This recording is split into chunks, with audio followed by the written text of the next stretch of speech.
Hello traders, and welcome to this video update on the US dollar versus the Japanese yen. This pair is one of which we didn't predict accurately or correctly for the Brexit event, and actually we have been predicting it all wrong for a long period of time now. We were expecting a rebound here, and it didn't occur, and we started feeling very disappointed with the count, let's say, after this decline here and the rejection here. This last rebound gave us some hope, but the reversal lower here was something that we didn't want to see, and since this point we were starting looking for alternatives. There are plenty of alternatives for this pair, and I chose this one for no particular reason. Actually, it was one that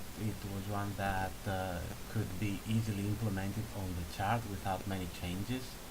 And due to the lack of time during the weekend to make all those changes and also update all the other 10 instruments that I cover at snail-training.com, I decided to leave the count like that, and I will be looking into more details and more changes during the week or the coming weeks to see if there is another count that fits better into the broader picture of this pair. The idea here is that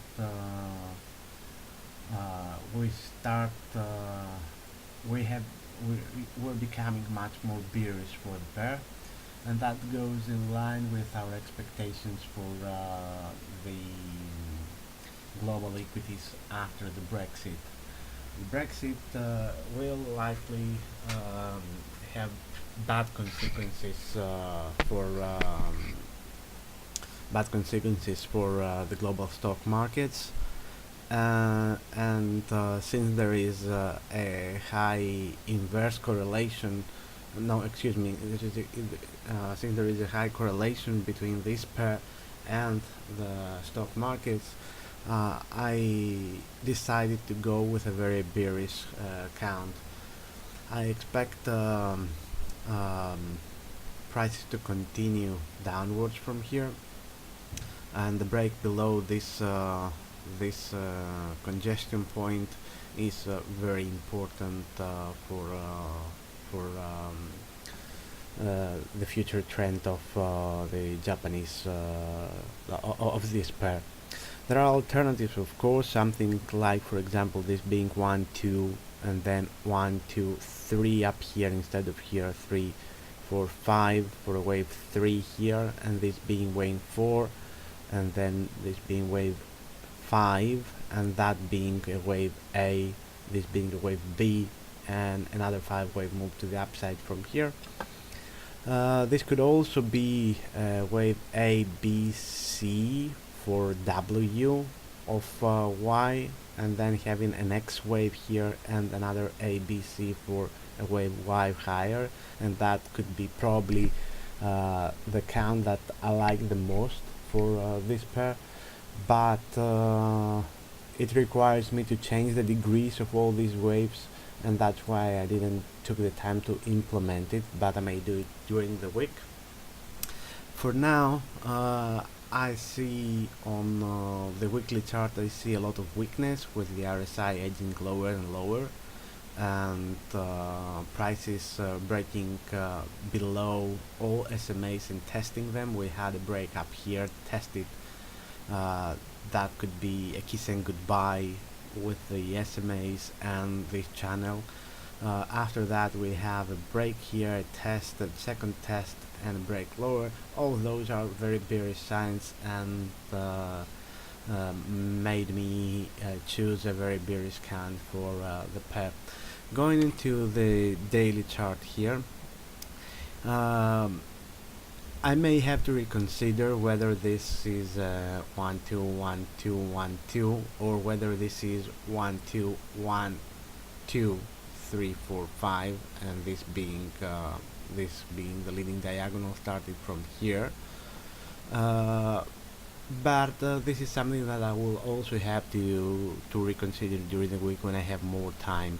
This could also be, as I said right before, 1 2, and then 1 2 3 4 5 for wave 1, and then wave 2, and from here lower, because that way we will have to remove this degree from the chart. The main point here, however, is that after drawing this Andrews pitchfork,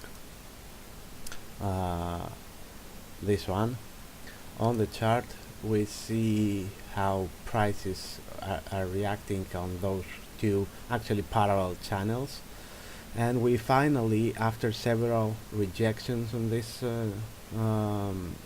trend line, we finally have a break below this one, which is a clear downtrend acceleration signal. That makes me believe that we will see lower prices from here on, and I would like to see prices testing this trend line again before continuing to the downside. But even without that, the pair looks bearish enough to accept discount. Looking at the 4-hour chart, we only see a close-up version of the preceding charts, and of course I would like to see prices remain below this high in order for the count to remain valid. Although I'm not quite sure if this is a 5-wave move to the downside until here, or we have or this is wave 4 and this is wave 1 green, but I believe that wave 1 ended here, this is wave 2, and we'll see lower price from here. And probably we will see the pair rebounding higher early this week, but that would be only a good short selling opportunity in my view. As I said, this count is just to show you my bearish expectations for the pair in the long term, and not to be accepted as the most accurate correct count ever for the pair. I will be working on it during the week to find a better count if there is any, and I will keep you updated with my changes. That pretty much sums up everything with regard to this pair, and see you next week.